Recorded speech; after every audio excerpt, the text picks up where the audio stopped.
ప్రాక్టీషన్స్ మాత్రం ప్రభుత్వాలు పైసా అడగకుండా కావాల్సిన గవర్నమెంట్ ఒక పౌరులు ఇస్తాము. బయట మేము చేసే కొన్ని ఇబ్బంది లేకుండా మాకు సెక్యూరిటీ కనిపించండి, గౌరవం ఇవ్వండి. మేమేదైనా పొరపాటు చేసేదో మమ్మల్ని క్షమించండి చాలా స్పష్టంగా క్లియర్గా చెప్తాం. కాబట్టి ఏంటంటే ఇదేమి కొత్తది కాదు. ఇంతకుముందు మన చైనా గురించి చెప్పారు కాబట్టి చైనాలో అప్పట్లోనే బేసిక్ డాక్టర్స్ అని చెప్పి ఎంతో ప్రత్యేకంగా చేయాలి. వాళ్ళు అన్నమాట మెడికల్ ప్రాక్టీషనర్స్. ఇక్కడ కూడా మీరు ఏవైతే జిల్లా చదువుతా ఉన్నారో మీరు కూడా తెలియలే. మొత్తం అధికారంలో ఎమ్మెల్యేని మంత్రులు అందరూ కూడా పిలిచారు. గురించి తెలిసింటారు మీరు నిలబడి వాళ్ళు కూడా వస్తారు. వాళ్ళతో కూడా నేను కూడా మాట్లాడతాను.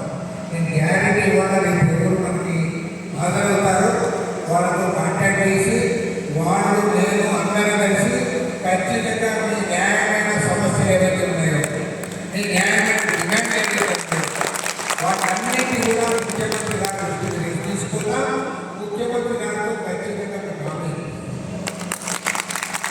ఎందుకంటే ఇవాళ అవసరం హెల్త్ పరంగా హెల్త్ సెంటర్ చేయాలంటే ఒక గవర్నమెంట్ చాలా కాదు.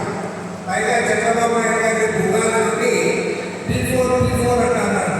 అన్నింటిలో కూడా పబ్లిక్ పార్టిసిపేషన్ ఉంటుంది అని చెప్తాను. మరి పబ్లిక్ పార్టిసిపేషన్ ఇందులో మా మెడికల్ ప్రాక్టీషనర్స్ కూడా చేస్తారు. తప్పేమో వాళ్ళు పబ్లిక్లో భాగమే. మళ్ళీ గవర్నమెంట్ వస్తుంది కాదు. నువ్వు హెల్త్ పరంగా ఎలాంటి చర్యలు తీసుకుంటారో వాళ్ళకి పెద్ద పెద్ద ఆపరేషన్ అప్పచెప్పని అడగడం. చిన్న చిన్న కార్యక్రమాలు పల్స్ పోలియో లేదా ఇతర కార్యక్రమాలు, అవేర్నెస్ ప్రోగ్రామ్స్ లేదా స్వచ్ఛంగా కార్యక్రమాలు లేదా క్లీన్లీనెస్కి సంబంధించిన ప్రోగ్రామ్స్, హెల్త్కి సంబంధించిన ప్రోగ్రామ్స్ ఏంటి వీళ్ళు రెడీగా ఉన్నారు. వీళ్ళతో కార్డు ఇవ్వండి. గవర్నమెంట్ డబ్బులు అడగడం లేదు కదా. చంద్రబాబు నాయుడు ఏంటంటే ఏమన్నా డబ్బులు అడుగుతూనే ఉంటాడు. నేను మొన్న పోయినసారి పోయిన వారంలో కలిసాను.